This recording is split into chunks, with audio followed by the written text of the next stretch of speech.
ඉන්දියාවේ හරි මැලේසියාවේ හරි තියෙන මට්ටමට අපිට එකපාරට එන්න බැරි වේවි. නමුත් අපි පොල් පරිශ්‍රණ ආයතනයත් එක්ක සාකච්ඡා කළා තියෙනවා. පොල් සංවර්ධන මණ්ඩලයත් එක්ක සාකච්ඡා කළා තියෙනවා. අපේ එක ගහකින් ලැබෙන පොල් ගෙඩි ප්‍රමාණය මම ඉස්සෙල්ලා පැහැදිලි කරා ගෙඩි 45ක් වගේ තියෙන්නේ. අපි ක්‍රමානුකූලව වසර 5ක් යනකොට මේක 60ක් 70ක් අතර ප්‍රමාණයට ගේන්න උත්සාහ ගන්නවා. ඒ සඳහා පොහොර ටික යොදවන්න ඕනේ. තෙතමනය ආරක්ෂා කරගන්න ඕනේ. පොල් ගසට අවශ්‍ය ජලය සම්පාදනය කරගන්න ඕනේ. ඒක ක්‍රමයක්. ඒ වගේම අලුත් පොල් පැලයක් හිටවල ගෙඩි අස්සන්න නෙලන්න නම් අපේ ආණ්ඩුව කාලේ සමහරට නෙලන්න බැරි වේවි. නමුත් අපි මේ පැලේ හිටවන්නේ අර මොනවද මුත්තේ මොකද කරන්න කිව්වා වගේ මේක අපි හිටවන්නේ මේ අපේ කාටම බලන්න නෙවෙයි රටේ පොල් අවශ්‍යතාවය සම්පූර්ණ කරන්න. ඒ නිසා ඒ වගේම අපි බලනවා කෙටි කාලයක් තුල පොල් අස්සන්න වැඩි කරගන්න පුළුවන් ක්‍රම තමයි පොහොර යොදන එක, තෙතමනය ආරක්ෂා කරන එක, වතුර යොදන එක, මේ ජලය සම්පාදනය කිරීම විතරක් නෙවෙයි අපේ අතහැර දාලා තියෙන විශාල වතු යායවල් තියෙනවා. ඒවා අතහැර දාන්න බලපාන හේතු තියෙනවා. සමහරට කුරුණෑගල හලාපත පැත්තේ තියෙන පොල් වතු වල හිමිකරුවෝ ඉන්නේ සමහරට කොළඹ.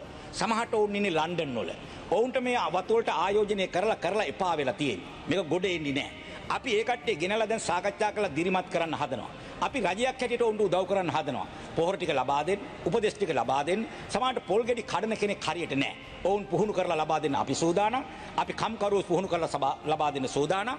බැංකු ණය ක්‍රම හදලා ඒවට අදාළ උපකරණ හදලා දෙන්න සූදානම්. ඒ සියලු වැඩසටහන තිබුණ නම තමයි පොල් වතු පුනරුත්ථාපන වැඩසටහන. එතකොට අපි හිතනවා ඒවා පුනරුත්ථාපනය කරගත්තා නම් තියෙන ගහ පුනරුත්ථාපනය කරගත්තා නම් කෙටි කාලයක් තුල අවුරුද්දක් දෙකක් යනකොට ඒ වගේ අස්සන්න වැඩි කරගන්න පුළුවන් කියලා. අන්න එහෙම වැඩි කරගත්තම තමයි ගෙඩි මිලියන 4200ට යන සැලසුම් කරලා තියෙන්නේ.